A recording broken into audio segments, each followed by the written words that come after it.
미국 증시는 상승으로 마감한 하루였습니다. 이번 주 CPI 발표, 그리고 은행을 중심으로 기업들의 실적 발표들의 이슈가 있는 상황에서 하락세를 멈추고 상승의 모습을 보였습니다.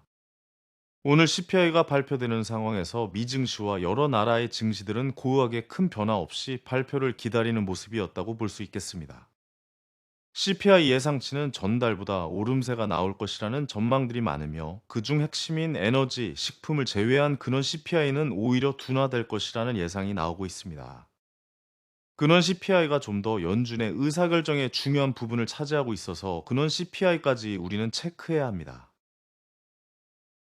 밤사이 연준의 3인자인 존 윌리엄스 뉴욕 총재는 미국의 금리가 당분간은 고금리로 유지해야 한다는 의견을 다시 한번 말했습니다. 인플레이션은 둔화되었으나 아직은 높은 수준이며, 우리는 올바른 방향으로 가고 있으나 아직 인플레이션 목표치인 2%에 가기에는 멀다라는 의견을 말했습니다. 연준의 여러 인사들의 언급이 추후 예정되어 있으므로 CPI 발표 이후 시장의 해석이 중요한 이번 주가 되겠습니다.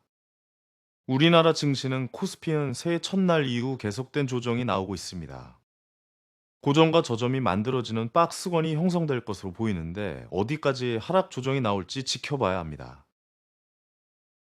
앞으로 그 박스권 내에서의 움직임 가능성이 당분간 이어질 수 있으므로 코스피보다는 코스닥 중심의 중소형주 테마 장세는 계속 지속될 가능성이 높다고 생각됩니다.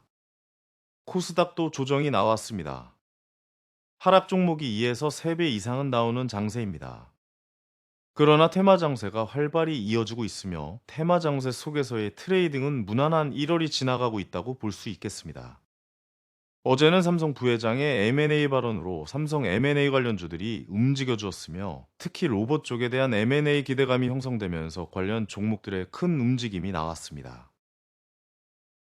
매번 나오는 M&A 발언이라서 연속성은 알 수 없으나, 이번 연도도 삼성은 M&A에 대해서 심사숙고하고 있다고 볼 수 있습니다. 삼성 쪽의 여러 발언은 다음 주 발표되는 갤럭시 S24에 대한 기대감을 불러올 수 있습니다.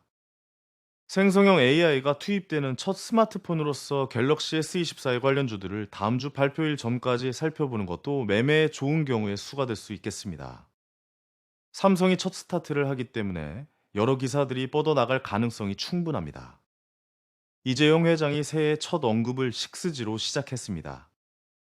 삼성이 밀고 있는 사업 중에 크게 알려지지 않은 것이 식스지입니다. 식스지 관련 종목들이 바닥에 있기도 하며, 이재용 회장의 언급, 그리고 우리나라에 밀고 있는 정책 중 하나가 식스지이기 때문에 앞으로 이슈에 대해서 어떻게 이어지는지 뉴스들을 추적해 보는 것도 산업 공부에서 좋을 수 있겠습니다. 70대 이상의 인구가 처음으로 20대 인구를 넘었다는 발표가 나왔습니다. 고령사회에 이어서 초고령사회에 대한 진입입니다. 이로 인해서 고령화 관련주의 움직임이 나왔습니다. 성인용 기저귀의 판매까지 최근 늘어나고 있다라는 이야기들이 나오고 있었는데, 고령화에 대한 이야기가 성인용 기저귀를 사업하는 회사들이 움직임으로 이어졌다고 볼 수 있겠습니다. 고령화 쪽은 아직 큰 테마가 형성된 건 아닙니다. 그러나 저출산 관련주와도 같이 엮여 있으므로 이번 달 발표되는 저출산 관련주를 중심으로 보면서 옵션으로 고령화 관련주까지 보면 좋을 것으로 보입니다. 비트코인 ETF가 승인되었습니다. 현물 ETF의 첫 승인입니다. 이 승인은 추 이더리움의 ETF 승인 기대감까지 이어질 수 있습니다.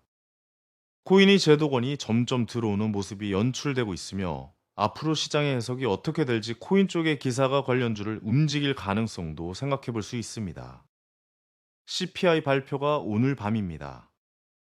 CPI 발표 이후의 시장 해석을 이번 주 지켜보는 것이 좋겠습니다. 감사합니다.